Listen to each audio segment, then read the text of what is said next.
ابن مسعود کہتے ہیں جب کوئی آدمی اللہ سے سوال کرنے کا ارادہ کرے تو پہلے وہ اللہ کی ایسی حمد و ثنا بیان کرے جو اس کے لائق ہے، پھر نبی صلی اللہ علیہ وسلم پر درود بھیجے، اس کے بعد دعا کرے۔ اس طرح کرنے سے ممکن ہوگا کہ وہ کامیاب ہو جائے، یعنی اپنی مطلوبہ چیز کو پا لے، اس کی دعا قبول ہو جائے۔ حضرت علی رضی اللہ عنہ کہتے ہیں ہر دعا روک دی جاتی ہے یہاں تک کہ محمد صلی اللہ علیہ وسلم پر درود پڑھا جائے۔ یہ ان کے احساسات ہیں اور وہ سمجھتے ہیں کہ یہ درود ہی دعاؤں کو آگے بڑھانے والا ہے۔ مناوی کہتے ہیں کل دعاء محجوب، یعنی ہر دعا سے قبولیت روک دی جاتی ہے یہاں تک کہ دعا کرنے والا نبی صلی اللہ علیہ وسلم پر درود پڑھتا ہے، یعنی دعا اللہ کی طرف نہیں اٹھتی یہاں تک کہ اس کے ساتھ نبی صلی اللہ علیہ وسلم پر درود کو نہ ملایا جائے، کیونکہ درود دعا کی قبولیت کا وسیلہ ہے۔ ہم نے دعا کی اہمیت اور آداب میں پڑھا تھا کہ کچھ وسیلے ایسے ہیں جو جائز ہیں اور کچھ وسیلے ایسے ہیں جو درست نہیں ہیں۔ تو جائز وسیلوں میں سے ایک وسیلہ کیا ہے کہ ہم درود پڑھیں تاکہ ہماری دعا آگے بڑھے۔ دعا میں درود کی وجہ سے اللہ سبحانہ وتعالی ہماری ساری ضروریات کے لیے کافی ہو جاتا ہے۔ صحیح الترغیب والترہیب میں آتا ہے ایک شخص نے عرض کیا، اے اللہ کے رسول صلی اللہ علیہ وسلم، کیا میں اپنی دعا کا تہائی یعنی 1/3 حصہ آپ پر درود پڑھنے کے لیے مقرر کر دوں؟ آپ نے فرمایا ہاں اگر تم چاہو تو۔ اس نے کہا 2/3 2/3؟ آپ نے فرمایا ہاں اگر تم چاہو۔ اس نے کہا اگر میں ساری دعا درود کے لیے مقرر کر دوں؟ تو رسول اللہ صلی اللہ علیہ وسلم نے فرمایا پھر تو اللہ تمہاری دنیا اور آخرت کے غم و فکر کے لیے تمہیں کافی ہو جائے گا۔ اس کا یہ مطلب نہیں ہے کہ ہم پھر کوئی دعا مانگے ہی نہ، اس کا مطلب یہ ہے کہ زیادہ سے زیادہ درود پڑھیں، یعنی دعائیں تو ہم مخصوص وقت میں پڑھتے ہیں یا پھر جب کوئی ضرورت پیش آتی ہے، لیکن درود ہم ہر وقت پڑھ سکتے ہیں، یعنی ہماری روزانہ کی جو روٹین ہے، چلتے پھرتے اٹھتے بیٹھتے، کیونکہ کچھ لوگوں نے اس کے ساتھ بھی بڑی پابندیاں عائد کی ہوئی ہیں کہ بغیر وضو کے درود نہ پڑھا جائے، سر پہ دوپٹے کے بغیر درود نہ پڑھا جائے، راستے میں کہیں درود نہ پڑھے۔ ایسا کچھ نہیں ہے، دعا ہو، ذکر ہو، درود ہو، وضو کے ساتھ، وضو کے بغیر، راستے میں، سوتے جاگتے اٹھتے بیٹھتے ہر جگہ پڑھ سکتے ہیں۔ صرف یہ ہے کہ نماز جو ہے وہ وضو کے بغیر نہیں ہوتی، وہ پوری طرح سطر ڈھانکے بغیر نہیں ہوتی۔ آپ لمبی سے لمبی نماز پڑھ رہے ہیں لیکن آپ نے ایسا دوپٹہ اوڑا ہوا ہے کہ آپ کے بال جھلک رہے ہیں تو آپ کی نماز نہیں ہوگی، آپ کی محنت ضائع ہو جائے گی۔ لیکن درود شریف کے وقت اگر آپ کام کر رہے ہیں، مثلا کھانا پکا رہے ہیں اور آپ نے دوپٹہ اتار کے ایک طرف رکھا ہوا ہے کہ بار بار وہ بیچ میں اٹک رہا ہے تو کوئی حرج نہیں، سر ننگا بھی ہے تو درود شریف پڑھ سکتے ہیں۔ تو درود شریف پڑھتے رہنے سے انسان کے سارے مسائل حل ہو جاتے ہیں، خاص طور پر اگر آپ کے دل پر بوجھ ہے، غم ہے، پریشانی ہے تو درود ان چیزوں کو دور کرنے والا ہے، ان کا ازالہ کرنے والا ہے۔ یہ دنیا اور آخرت کی خیر کو جمع کرنے والا ہے، کیونکہ اللہ تعالیٰ جس کو غم اور فکر میں کافی ہو جائے تو ایسا شخص دنیا اور آخرت دونوں کی پریشانیوں سے نکل جائے گا، کیونکہ نبی صلی اللہ علیہ وسلم نے درود کی فضیلت کیا بتائی کہ پھر اللہ تعالیٰ اس کو دنیا اور آخرت کے ہم و غم کے لیے کافی ہو جائے گا، یعنی پھر سارے معاملات آپ کے اللہ کے سپرد ہو جائیں گے۔ یعنی اذن یکفیک اللہ ما اہمک، تمہاری دینی، دنیاوی، اخروی معاملات، ہر چیز میں جو پریشانیاں ہیں انشاءاللہ وہ دور ہو جائیں گی۔ اس کی وجہ کیا ہے؟ اس کی وجہ یہ ہے کہ انسان اللہ سبحانہ وتعالیٰ کی طرف متوجہ ہوتا ہے اور ایک محسن کے احسانات کو یاد کرتا ہے، یعنی جیسے شکر نعمتوں کو بڑھاتا ہے نا، لَإِن شَكَرْتُمْ لَأَزِيدَنَّكُمْ، اگر تم نے شکر ادا کیا تو میں تمہیں کیا کروں گا؟ اور نعمتیں دوں گا۔ درود شریف کیا ہے؟ اگر آپ غور کریں تو درود کیا ہے؟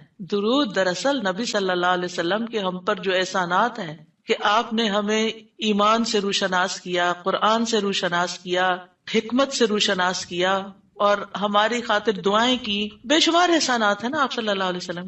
آج ہم آپ کو کیا بدلہ دے سکتے ہیں؟ کس شکل میں بدلہ دے سکتے ہیں؟ ہم آپ کے لیے کیا کر سکتے ہیں؟ اب ہمارے والدین ہمارے ساتھ احسان کرتے ہیں تو ہم ان کی خدمت کرتے ہیں، ہم ان کو کچھ پکا کے دے دیتے ہیں، ہم ان کو کچھ کھلا دیتے ہیں، ہم ان کو کچھ گفٹ دے دیتے ہیں، یعنی مختلف طریقے سے ماں باپ کو خوش کرنے کی کوشش کرتے ہیں، چاہے انہیں ضرورت ہو یا نہ ہو۔ ہم سب ایسے ہی کرتے ہیں نا، یعنی ہم یہ تھوڑی دیکھتے ہیں کہ ان کو اس وقت ہمارے لاڈ پیار کی ضرورت ہے یا نہیں ہے، وہ دکھی ہیں، پریشان ہیں یا نہیں ہے۔ ہم اپنی محبت کا اظہار کسی نہ کسی شکل میں کرتے رہتے ہیں۔ وہ فوت ہو جاتے ہیں تو پھر کیا کرتے ہیں؟ پھر ان کو وزٹ نہیں کر سکتے، ان کو دیکھ نہیں سکتے، ان کو کچھ دے نہیں سکتے، انہیں کچھ کھلا پلا نہیں سکتے، پھر ہم ان کے لیے بس صرف دعائیں کرتے ہیں یا صدقہ خیرات کر دیتے ہیں. یہی چیزیں ان کو فائدہ دیتی ہیں. نبی صلی اللہ علیہ وسلم کے احسانات ہم پر سب انسانوں سے زیادہ ہیں، ہمارے ماں باپ سے بھی زیادہ ہیں ہم پر. اگر ہم سیرہ پڑھیں اور دیکھیں کہ آپ نے کتنے دکھ اٹھائے، کتنے غم اٹھائے، کتنی پریشانیوں سے گزرے، تو حیران ہو جاتا ہے انسان کہ اتنی بھی سچی خیر خواہی کسی انسان کے اندر ہو سکتی. النبی اولی بالمؤمنین من انفسہم، نبی تو تم سے بھی زیادہ تمہارے لیے مہربان ہے. یعنی ہم اپنی جانوں کے بارے میں اتنے فکر مند نہیں ہوتے، ہم اپنے آپ کو خود جہنم کی آگ سے بچانے کے لیے وہ فکر نہیں کرتے جتنی فکر ہمارے نبی صلی اللہ علیہ وسلم نے ہمارے لیے کی. تو ان کے احسانات کا بدلہ کیسے دیں گے ہم ان کے لیے کیا کریں گے؟ ہم ان کے لیے درود پڑھیں گے. تو یہ درود کا پڑھنا آپ کے احسانات کا بدلہ تو ہم کہاں سے دے سکتے ہیں، لیکن اس کے جواب میں ایک شکریہ ادا کرنے کا انداز ہے، ان کی مہربانیوں کو اکنالج کرتے ہیں. کیونکہ جو شکر گزار انسان ہوتا ہے وہ دنیا میں بھی مطمئن ہوتا ہے، اس کی ایک فلفلمنٹ ہوتی ہے، اور پھر یہ ہے کہ اس کے آگے کے مرحلے بھی آسان ہوتے. وہ جس کے ساتھ بھی شکر گزاری کا معاملہ کرتا ہے، عام انسانوں کے ساتھ بھی، تو وہ ان کا محبوب بن جاتا ہے. تو جب ہم اللہ تعالیٰ کا شکر ادا کرتے ہیں تو کیا ہم اللہ کے محبوب نہیں ہوں گے؟ جب ہم رسول اللہ صلی اللہ علیہ وسلم کا شکریہ ادا کرتے ہیں، اور شکریہ ادا کرنا صرف زبان سے تھینک یو کہنا نہیں ہوتا، وہ مختلف طریقے سے کسی کو دعا دینا بھی. یعنی اگر ہم کسی کے احسان کا بدلہ صرف دعا کی شکل میں بھی دیتے ہیں تو یہ بھی شکریہ ادا کرنے کی بہت بڑی قسم ہے. اور پلٹ کر واپس تو اپنے اوپر ہی آتا ہے. یعنی جب شکر کسی کا ادا کرتے ہیں، جب کسی کے احسان مند ہوتے ہیں، ایک ہوتا ہے بس صرف تکلفاً رسماً ایک فیشن کے طور پہ، ایک روٹین کے طور پر کسی کو تھینک یو بول دینا، نہیں، دل سے جینوئنلی دوسرے کا شکر گزار ہونا، یہ اس کے دل میں آپ کی محبت بڑھاتا ہے. اس میں آپ کی نیت یہ نہیں ہوتی کہ وہ مجھ سے محبت کرے، نہیں، آپ اس کو اکنالج کر رہے ہوتے ہیں، اس کا احسان مان رہے ہوتے ہیں، اور اللہ تعالیٰ اس کے دل میں آپ کی محبت ڈال دیتا ہے. اور جو ناشکرے انسان ہوتے ہیں، جو ناقدرے ہوتے ہیں، سب سے پہلے تو ہم اللہ ہی کے حق میں ناقدرے، وما قدر اللہ حق قدری، ہم نے اللہ کی قدر ہی نہیں کی جیسا قدر کرنے کا حق ہے. ہم نے نبی صلی اللہ علیہ وسلم کی قدر ہی نہیں کی جیسا کہ قدر کرنے کا حق ہے. تو ہماری یہ تسبیحات اور ہمارا یہ درود شریف اس قدر کی طرف بڑھنے کا ایک چھوٹا سا جسچر ہے کہ ہم واقعی اس بات کو مانتے ہیں کہ ان کے ہم پر احسانات تھے. لہٰذا جب ہم درود پڑھتے ہیں تو اس کا مطلب یہ ہے کہ ہم نے باقی چیزیں چھوڑی اور ہم آپ کا حق ادا کرنے کی طرف متوجہ ہو گئے. تو یہ چیز اللہ تعالیٰ کو کتنی پسند آتی ہوگی کہ یہ اپنے لیے کچھ نہیں مانگ رہا، اپنے لیے نہیں کچھ مانگ رہا، اپنی باتیں نہیں کر رہا، یہ اپنے غموں کو بھول کے، اپنے کاموں کو چھوڑ کے صرف نبی صلی اللہ علیہ وسلم پر درود بھیج رہا، یعنی ان کا احسان مان کر ان کا شکریہ ادا کرتے ہوئے ان کے لیے دعا کر رہا ہے. نبی صلی اللہ علیہ وسلم اللہ تعالیٰ کے محبوب ہیں، سب سے بہترین بندے ہیں، سب سے بہترین نبی ہیں.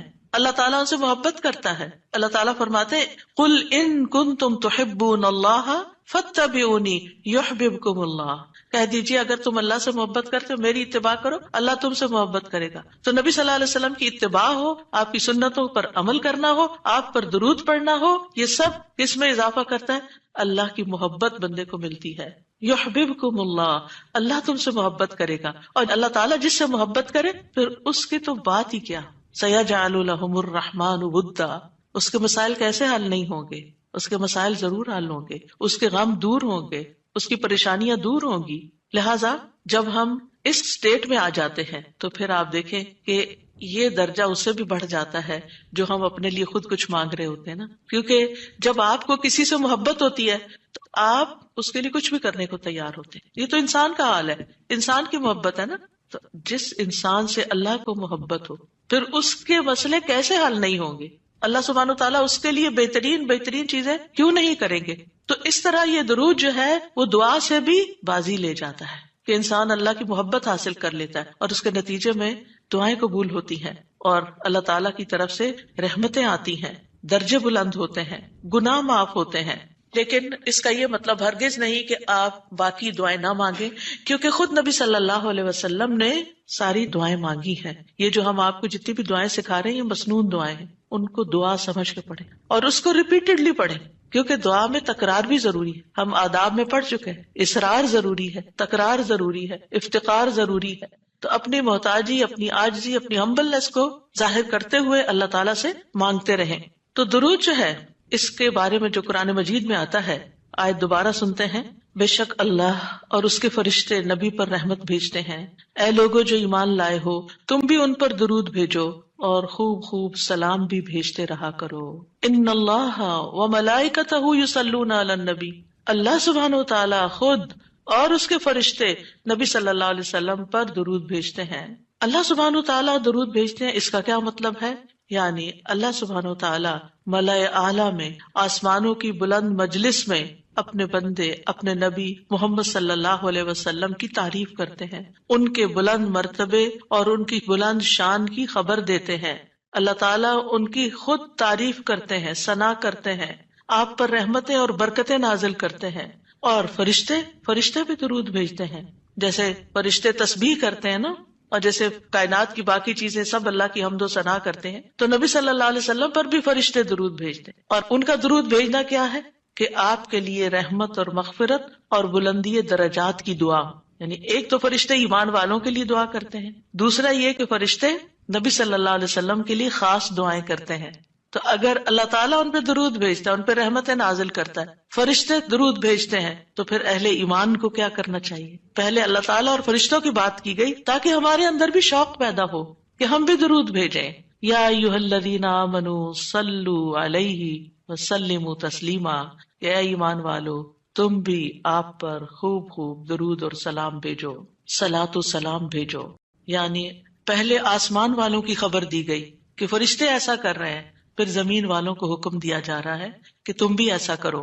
قرطبی کہتے ہیں اس آیت کے ذریعے اللہ نے اپنے رسول کو آپ کی زندگی میں، یعنی رسول اللہ صلی اللہ علیہ وسلم کی زندگی میں اور آپ کی وفات کے بعد آپ کو شرف و مرتبہ بخشا ہے، اور آپ کے مقام اور مرتبے کو بیان کیا ہے کہ آپ کا کیا مقام ہے، تاکہ ہم ایمان والے اس مقام کو سمجھیں. تو دوسرے لفظوں میں آپ صلی اللہ علیہ وسلم کے لیے اوپر کے جہان اور نیچے کے جہان میں تعریفیں ہوتی ہیں. یعنی ہم بھی آپ کی تعریف کرتے ہیں اور فرشتے بھی آپ کی تعریف کرتے ہیں، ہم بھی آپ کے لیے دعائیں کرتے ہیں، فرشتے بھی آپ کے لیے دعائیں کرتے ہیں. اور اللہ سبحانہ تعالیٰ ملائے اعلیٰ میں مقرب فرشتوں کے پاس اپنے نبی کی تعریف کرتے ہیں. آپ دیکھیں کہ دنیا میں طرح طرح کی مجالس ہوتی ہیں نا، کچھ مجالس بڑی خاص ہوتی ہیں، خاص لوگ صرف انوائٹڈ ہوتے ہیں، ہر کوئی نہیں وہاں جا سکتا.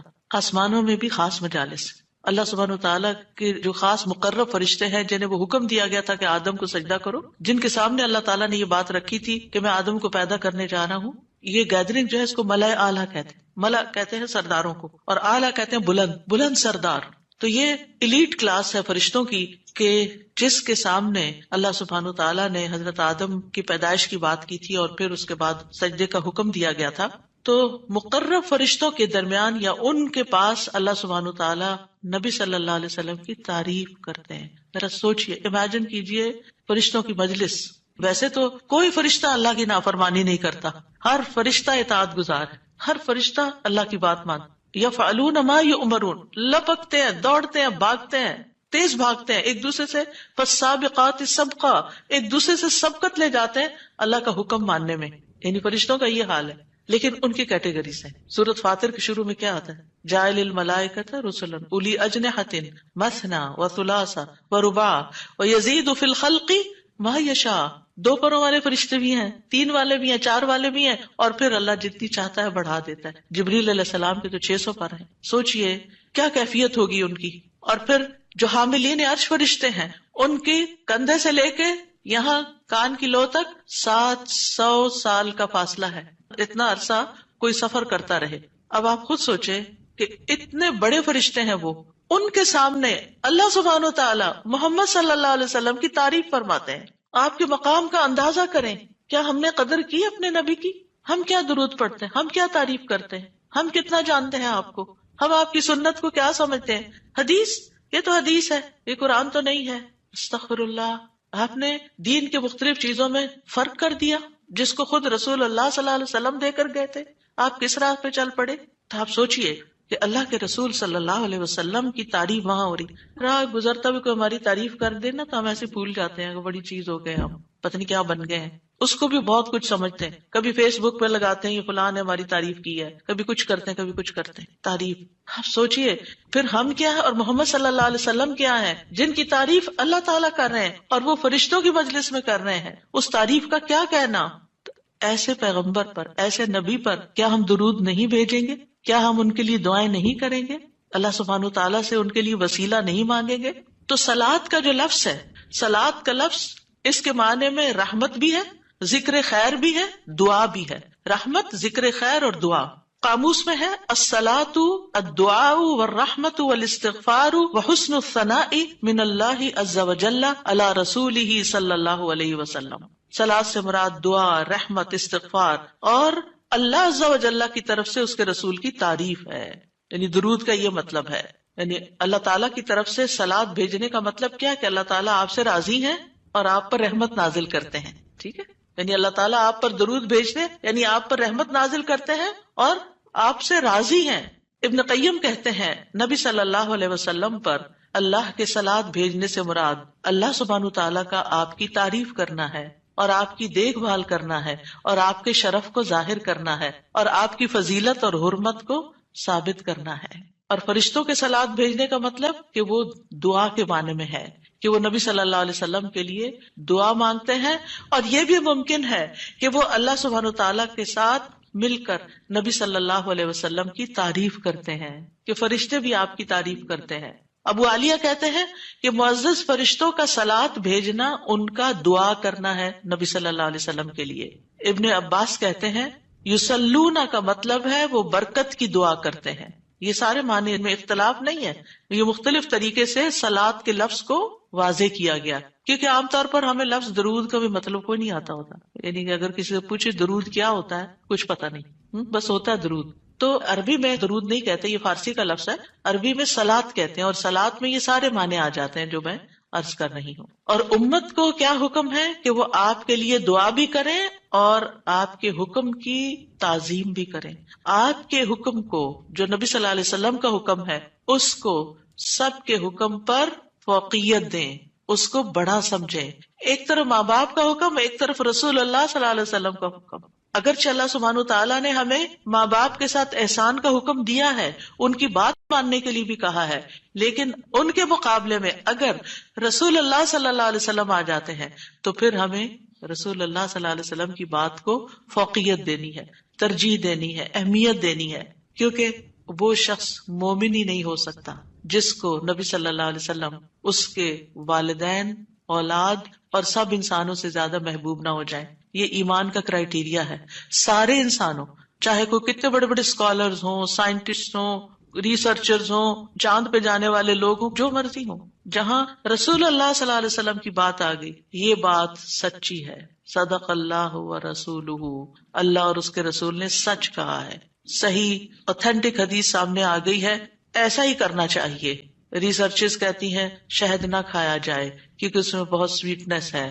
نہیں، قرآن کہتا ہے کہ شہد میں شفا ہے. نبی صلی اللہ علیہ وسلم نے تجربہ کروایا تھا ایک شخص کو، وہ شہد سے پہلے بیمار ہوا تھا اور پھر اسی سے ہی وہ ٹھیک ہوا تھا جس کا پیٹ خراب ہوا تھا. ہمارا یقین ہے اگر شہد خالص ہے، شہد شہد ہے، کچھ اور نہیں، تو پھر اسی میں ہی شفا ہے. یہ ہو نہیں سکتا کہ جو بات قرآن کہہ دے اور جو بات نبی صلی اللہ علیہ وسلم کہہ دے پھر اس میں کوئی شک باقی رہے. کوئی شک نہیں. ہمیں اس شک کو دل سے نکالنا ہے. دو چیزیں ایمان میں خلل ڈالتی ہیں، شبہات اینڈ شہوات. کیونکہ جب ہمارے اندر ڈاؤٹس آ جاتے ہیں نا کسی چیز کے بارے میں تو پھر ہمارا یقین اٹھ جاتا ہے، پھر ہمارا عمل کمزور ہو جاتا ہے. اور اسی طرح جب ہماری خواہشات آگے آ جاتی ہیں تو پھر ہم لیزی ہو جاتے ہیں، ہم اپنی مرضی پسند کے محبوب کام کرنے لگتے ہیں اور دوسرے کاموں کو پیچھے کر دیتے ہیں، چاہے وہ ہمارے لیے زیادہ فائدے کی کیوں نہ ہو. ابن قیم کہتے ہیں ہمارا آپ پر صلاۃ بھیجنا یہ ہے کہ ہم اللہ تعالیٰ سے مطالبہ کرتے ہیں، ہم اللہ تعالیٰ سے دعا کرتے ہیں، اللہم، کہ اے اللہ ہمارے نبی کی اور بھی زیادہ تعریف کریں اور آپ کی فضیلت اور شرف کو ظاہر کریں اور آپ کی تکریم اور اپنی قربت کا آپ ان کے لیے اظہار کریں. یعنی اے اللہ تعالیٰ آپ ان کو اور زیادہ محبوب بنا لیں، اور زیادہ ان کو عزت دیں، اور زیادہ ان کے درجے بلند کریں. اور یہ سچے دل سے تو دعا اسی کی ہوگی نا جو نبی صلی اللہ علیہ وسلم سے محبت کرتا ہوگا اور آپ کی اہمیت کو جانتا ہوگا. ان لوگوں کا درود کیا درود ہوگا جو نبی صلی اللہ علیہ وسلم کو وہ عزت اور مقام دیتے ہی نہیں جو واقعی ان کا ہے. کیونکہ جب تک کسی سے محبت نہ ہو تو اس کے لیے اس درجے کی دعا بھی نہیں ہو سکتی. چاہے دن میں کوئی 10 دفعہ آپ سے کہنا میرے لیے دعا کرو، آپ کریں گے، لیکن اس پیار سے وہ دعا نہیں نکلے گی جس پیار سے وہ دعا نکلے گی جس سے آپ کے لیے محبت. وہ نہ بھی کہ تو آپ اس کے لیے دعائیں کرتے رہتے ہیں. اور پھر یہاں پر اس آیت میں صرف صلاۃ کی بات نہیں بلکہ کیا فرمایا؟ وَسَلِّمُوا تَسْلِيمًا. سلموا، آپ کو سلام کا تحفہ بھی دیں. صرف صلاۃ نہیں بلکہ سلام بھی کریں. تسلیم کا کیا مطلب ہے؟ کہ آپ پر خیر و برکات نازل ہوں، آپ پر اللہ کی رحمتیں اور سلامتیاں ہوں، اور آپ ہر طرح کی تکالیف اور آفتوں سے محفوظ رہیں، ہر طرح کے نقائص سے پاک رہیں. جب ہم کہتے ہیں نا اللہم سلم علی محمد، درود ویسے تو یوں پورا پڑھ کر اللہم صلی وسلم علی نبینا محمد، تو اس کا مطلب کیا ہے کہ یا اللہ محمد صلی اللہ علیہ وسلم کے لیے آپ کی دعوت میں، یعنی آپ نے جو دعوت دی لوگوں کو اسلام کی طرف، آپ کی امت میں اور آپ کے ذکر خیر میں ہر طرح کی سلامتی لکھ دے، ہر طرح کے نقص سے سلامتی ہو جائے. اور اس طرح امت آپ کے لیے جتنی دعائیں کرتی جا رہی ہے، یعنی جب سے نبی صلی اللہ علیہ وسلم کے بارے میں یہ آیت اتری اور جب سے صحابہ کرام اور پھر تابعین تبع تابعین اور امت کے باقی لوگ ان ساری صدیوں میں آپ کے لیے یہ دعا کر رہے ہیں، ان ساری دعاؤں کے اس درود کے نتیجے میں آپ کا مقام بلند ہوتا جا رہا ہے، ہوتا جا رہا ہے، ہوتا جا رہا ہے. آپ سوچئے کہ اللہ سبحانہ وتعالیٰ کتنا قدردان ہے. نبی صلی اللہ علیہ وسلم نے اپنی نبوت کی مختصر زندگی میں جو محنت کی سو کی، لیکن اس کا انعام اور صلہ کتنی خوبصورت شکل میں اللہ تعالیٰ دے رہا ہے کہ دنیا میں آپ کا نام بلند کر رہا ہے اور آپ کو بلندی عطا کر رہا ہے اور آپ کے لیے سب سے دعائیں کرنے کو کہہ رہا ہے. یعنی درود کیا ہے؟ نبی صلی اللہ علیہ وسلم کے لیے دعا، اور وہ دعائیں اللہ تعالیٰ قبول بھی کرتے جا رہے ہیں اور اس کے نتیجے میں نبی صلی اللہ علیہ وسلم کے درجات بلند ہوتے چلے جا رہے ہیں. تو سوچئے جو سنت کی پیروی کرے گا، جو آپ کے مشن کو آگے لے کے بڑھے گا، جو اخلاص کے ساتھ اس رستے کو اپنائے گا، جو یہی کام کرے گا جو محمد صلی اللہ علیہ وسلم نے کیے، جو آپ کا پیروکار ہوگا، جو آپ کی سنت کا متبع ہوگا، جو آپ کے اس مشن یعنی دین کی تبلیغ کے کام کو آگے لے کر بڑھے گا، کیا اللہ تعالیٰ اس کو ایسے ہی چھوڑ دیں گے؟ کیا اللہ سبحانہ وتعالیٰ اس کی قدر نہیں کریں گے؟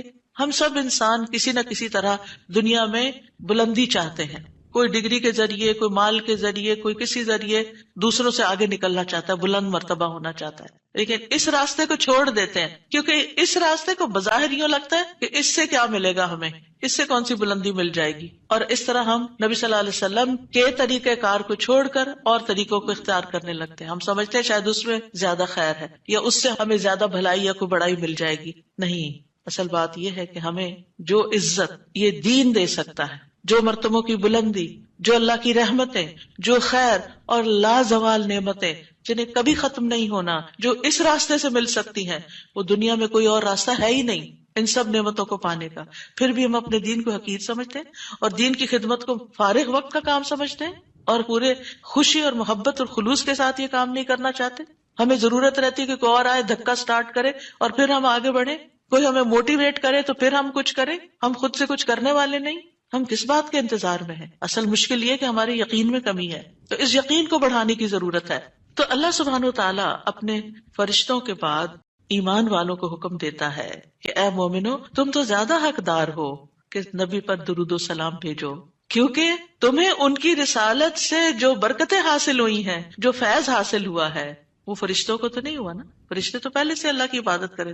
ہمیں عبادت کے طریقے کس نے سکھائے؟ محمد صلی اللہ علیہ وسلم نے سکھائے. آپ کی بدولت ہمیں یہ ساری نعمتیں ملی، تو ہمیں تو زیادہ پھر درود بھیجنا چاہیے.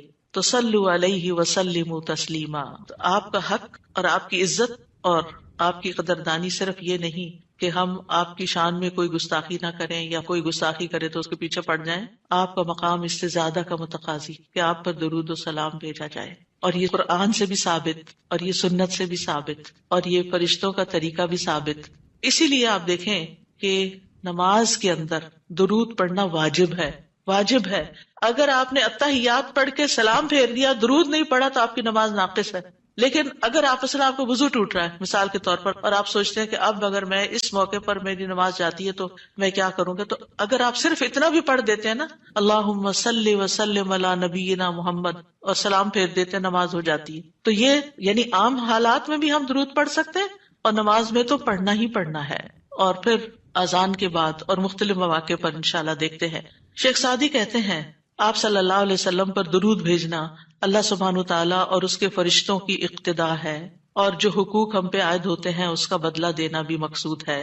آپ کی محبت اور آپ کی تکریم کی علامت ہے. جو آپ سے جتنی محبت کرے گا اتنا ہی درود بھیجے گا. پھر یہ اجر و ثواب کے حصول کا ذریعہ بھی ہے. سبحان اللہ، یعنی جب کوئی انسان شکر گزار ہوتا ہے، قدردان ہوتا ہے، تو اللہ تعالیٰ اس کی کیسی قدردانی کرتے ہیں. درود ہم آپ پر پڑھتے ہیں، ثواب ہمیں مل رہا ہوتا ہے. کوئی احسان نہیں ہے کسی پر، آپ کو بھی ساتھ ہی فائدہ ہو گیا. اور پھر یہ ایمان کی علامت ہے، کیونکہ جو آپ سے محبت نہیں کرتا اس کا ایمان مکمل نہیں. اور پھر آپ کی توقیر جس کا حکم اللہ تعالیٰ نے دیا اس کی علامت بھی ہے. لِتُؤْمِنُوا بِاللَّهِ وَرَسُولِهِ وَتُعَزِّرُوهُ وَتُوَقِّرُوهُ وَتُسَبِّحُوهُ بُكْرَةً وَأَصِيلًا، تاکہ تم اللہ اور اس کے رسول پر ایمان لاؤ اور اس کی مدد کرو اور اس کی تعظیم کرو اور دن کے شروع اور آخر میں تسبیح کرو. نبی صلی اللہ علیہ وسلم کے امت پر جو احسانات ہیں ان کا تھوڑا سا ذکر کرنا اس لیے ضروری ہے تاکہ یاد تازہ ہو جائے کہ آپ کے ذریعے میں کیا کیا فیض ملا. سب سے بڑی بات یہ کہ وہ ہمارے بارے میں بڑے رحیم و شفیق تھے. لَقَدْ جَاءَكُمْ رَسُولٌ مِّنْ أَنفُسِكُمْ عَزِيزٌ عَلَيْهِ مَا عَنِتُّمْ حَرِيصٌ عَلَيْكُمْ بِالْمُؤْمِنِينَ رَءُوفٌ رَحِيمٌ. لوگوں تمہارے پاس تمہیں میں سے ایک رسول آیا ہے، اگر تمہیں کوئی تکلیف پہنچے تو اسے گناہ گزرتی، اس کو تکلیف ہوتی ہے. کیا ہمارے اندر بھی دوسروں کے لیے ایسے احساسات ہیں کہ کسی کو تکلیف پہنچے تو ہمیں تکلیف ہو جائے؟ نبی صلی اللہ علیہ وسلم کو ایمان والوں کی تکلیف سے تکلیف پہنچتی تھی. وہ تمہاری فلاح کا حریص ہے. ہم ہیں لوگوں کی فلاح کے حریص کہ ان کو ہدایت ہو جائے، یہ دین کی طرف آ جائے. مومنوں پر نہایت مہربان اور رحم کرنے والا ہے. یہ ہیں ہمارے رسول جن کی گواہی اللہ تعالیٰ نے دی کہ ان کے اندر کے جذبات لوگوں کے لیے کیا ہے اور ان کا مشن کیا ہے اور وہ چاہتے کیا ہے آپ کے لیے، اور وہ کتنے شفیق اور مہربان ہے. یعنی ایک دائی کی بنیادی صفت ہونی چاہیے کہ وہ دوسروں سے محبت کرنے والا ہو، دوسروں کی خیر کرنے والا ہو. ہم بعض اوقات دین کا کام کرتے ہوئے اتنے پروفیشنل ہو جاتے ہیں کہ ہماری ٹون بھی بڑی اسپارٹ ہو جاتی ہے اور ہمارا انداز بھی بڑا تحکمانہ ہو جاتا ہے. ہم سمجھتے ہیں کہ ہم صحیح معنی میں خدمت کر رہے ہیں. نہیں، کہیں ایسا نہ ہو کہ اس کی وجہ سے لوگ دین سے ہی دور ہو جائیں. نبی صلی اللہ علیہ وسلم کا یہ طریقہ نہیں تھا. اللہ کی قسم، ہم جتنے سنت کے زیادہ قریب ہوں گے اتنے ہی زیادہ ہم دین کو فائدہ پہنچانے والے ہوں گے، اور جتنے سنتوں سے دور ہو جائیں گے اور آپ کے طریقے سے دور ہو جائیں گے آپ سے بھی اتنے ہی دور ہو جائیں گے اور دین کو بھی اتنا ہی نقصان پھر دیں گے. نبی صلی اللہ علیہ وسلم مومنوں پر ان کی جانوں سے بھی زیادہ قریب ہیں. النبی اولی بالمؤمنین من انفسہم وازواجہ امہاتہم. یہ نبی مومنوں پر ان کی جانوں سے زیادہ حق رکھنے والا ہے اور اس کی بیویاں ان کی مائیں ہیں. نبی صلی اللہ علیہ وسلم نے فرمایا، دنیا میں کوئی مومن ایسا نہیں جس سے میرا دنیا اور آخرت میں سب سے زیادہ قریب کا رشتہ نہ ہو. اگر چاہتے ہو تو یہ آیت پڑھ لو. یعنی صرف اس دور کے لوگوں کے لیے نہیں تھے آپ قریب، بلکہ ہمارے لیے بھی ہیں. فرمایا یہ آیت پڑھ لو، النبی اولی بالمؤمنین من انفسہم. نبی مومنوں پر ان کی جانوں سے بھی زیادہ قریب ہیں. لہٰذا جو کوئی مومن مر جائے اور مال چھوڑ جائے تو وہ اس کے خاندان کو ملے گا، اس کے وہ وارث ہوں گے. اور جو قرض یا عیال چھوڑ جائے وہ میرے پاس آئے، میں اس کا بندوبست کروں گا. آج کوئی حکمران، کوئی لیڈر ایسا ہے جو یہ کہے کہ تمہارا کوئی فوت ہو جائے، جو وہ چھوڑے وہ سب تمہارا، لیکن اگر کوئی تمہاری ضرورت ہے تو میرے پاس آ جاؤ؟ ایسی خیرخواہی محمد صلی اللہ علیہ وسلم کے اندر تھی اپنے ساتھیوں کے لیے. آپ امت کے لیے روتے تھے. نبی صلی اللہ علیہ وسلم نے ابراہیم علیہ السلام کے بارے میں یہ آیت پڑھی، ربی انہن اضللن کثیرا من الناس فمن تبعنی فانہ منی.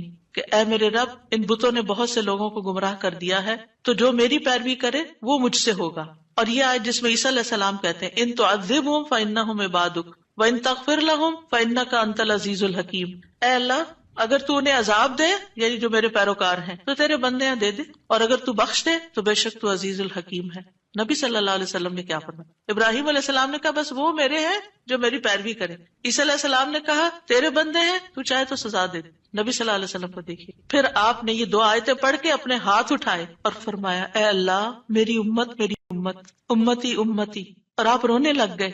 یہ آپ کے دل میں امت کے لیے پیار تھا. امت کے دل میں محمد صلی اللہ علیہ وسلم کے لیے کیا محبت ہے.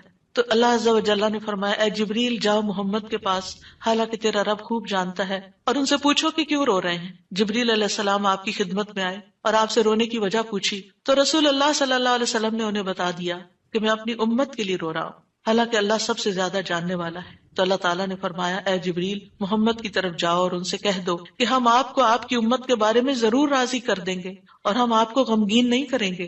اتنے حریص تھے وہ ہماری نجات کے اور ہماری فلاح کے. تو کیا وہ والدین سے بھی زیادہ پھر مہربان نہیں ہم پر؟ ہمارے ماں باپ ہماری دنیا کا غم کرتے ہیں، ہماری دنیا کی فکریں کرتے ہیں، ان کو کھانا کہاں سے ملے گا، ان کے فلاں چیز کا کیا ہوگا، فلاں چیز کا کیا ہوگا۔ نبی صلی اللہ علیہ وسلم ہماری دنیا کے تو پیچھے ہو گیا نا، کہ جس کا عیال ہو، قرض دار ہو، میرے پاس آ جائے، لیکن ہماری آخرت کی فکر کرتے ہیں کہ میری امت کی بخشش ہوگی کہ نہیں ہوگی۔ ایک دفعہ کوئی لا الہ الا اللہ محمد الرسول اللہ کہہ کر اس دین میں داخل ہو جاتا ہے تو پھر محمد صلی اللہ علیہ وسلم اس کے لیے مہربان ہو جاتے ہیں، اس کے لیے غمگین ہو جاتے ہیں کہ اس کی بخشش ہو جائے۔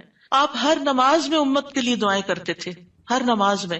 حضرت عائشہ کہتی ہیں میں نے رسول اللہ صلی اللہ علیہ وسلم کو خوش طبیعت دیکھ کر کہا اے اللہ کے رسول میرے لیے اللہ تعالیٰ سے دعا کریں۔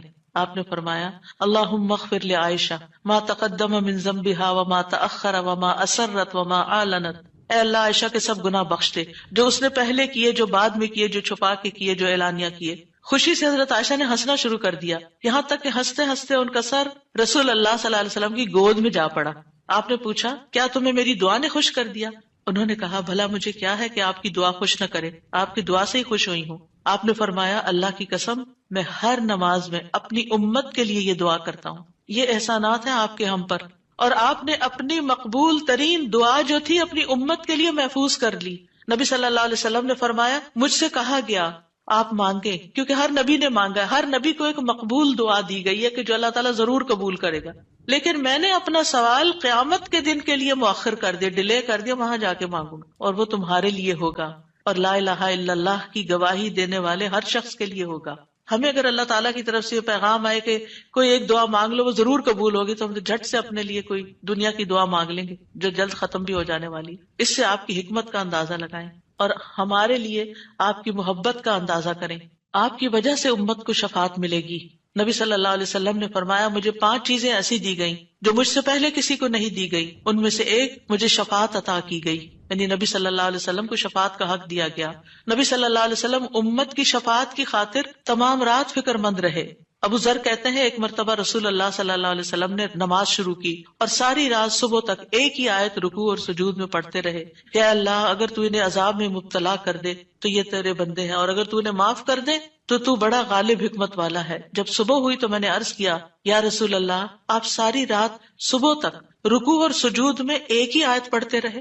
آپ دیکھیے کہ وہ جو سوال اکثر آتا ہے نا کہ سجدے میں قرآنی دعا پڑھ سکتے ہیں یا نہیں، اس کا یہ جواب ہے، ٹھیک ہے، کہ قرآنی آیت جو دعا کی شکل میں ہو وہ پڑھ سکتے ہیں۔ آپ صلی اللہ علیہ وسلم نے فرمایا میں اپنے رب سے اپنی امت کے لیے سفارش کا حق مانگ رہا تھا، یہ دعا کر کے امت کے لیے سفارش کا حق مانگ رہا تھا جو اللہ نے مجھے عطا کر دیا، اور انشاءاللہ یہ ہر اس شخص کو نصیب ہوگی جو اللہ کے ساتھ کسی کو شریک نہیں ٹھہراتا، شرک نہیں کرتا۔ ابن عباس کہتے ہیں رسول اللہ صلی اللہ علیہ وسلم نے فرمایا اللہ نے میرے لیے میری امت کی غلطی اور بھول چوک اور جس پر ان کو مجبور کر دیا جائے اس سے درگزر فرمایا ہے، اور یہ بھی آپ کا ایک احسان ہے ہم پر۔ نبی صلی اللہ علیہ وسلم نے اپنی امت کو مشقت میں نہیں ڈالا، بس وہ کام سکھائے جو وہ کر سکتے تھے آسانی سے۔ آپ صلی اللہ علیہ وسلم نے فرمایا اگر میری امت پر مشقت نہ ہوتی تو میں انہیں ہر نماز کے وقت وضو کرنے کا حکم دیتا، یعنی چاہے وضو ہوتا پھر بھی دوبارہ حکم دیتا، لیکن اگر وضو ہے تو دوبارہ نہ بھی کرو، یہ آسانی دی آپ نے۔ آپ اپنی امتیوں کو آگ سے بچانے کی شدید حرص رکھتے تھے۔ نبی صلی اللہ علیہ وسلم نے ایک مرتبہ فرمایا میری مثال اور لوگوں کی مثال اس شخص کی طرح ہے جس نے آگ روشن کی، جب اس کے چاروں طرف روشنی پھیل گئی تو پروانے اور کیڑے مکوڑے جو آگ پہ گرتے ہیں اس میں گرنے لگے۔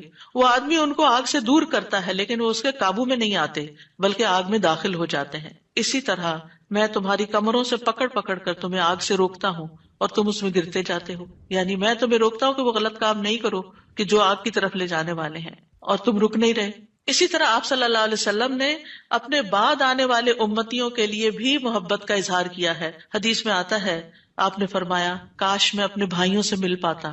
نبی صلی اللہ علیہ وسلم کے صحابہ نے عرض کیا کیا ہم آپ کے بھائی نہیں؟ آپ نے فرمایا تم میرے صحابہ ہو، میرے بھائی وہ لوگ ہیں جو مجھ پر ایمان لائے ہوں گے لیکن میری زیارت نہ کر سکے ہوں گے، یعنی آپ کے بعد دنیا میں آئے ہیں۔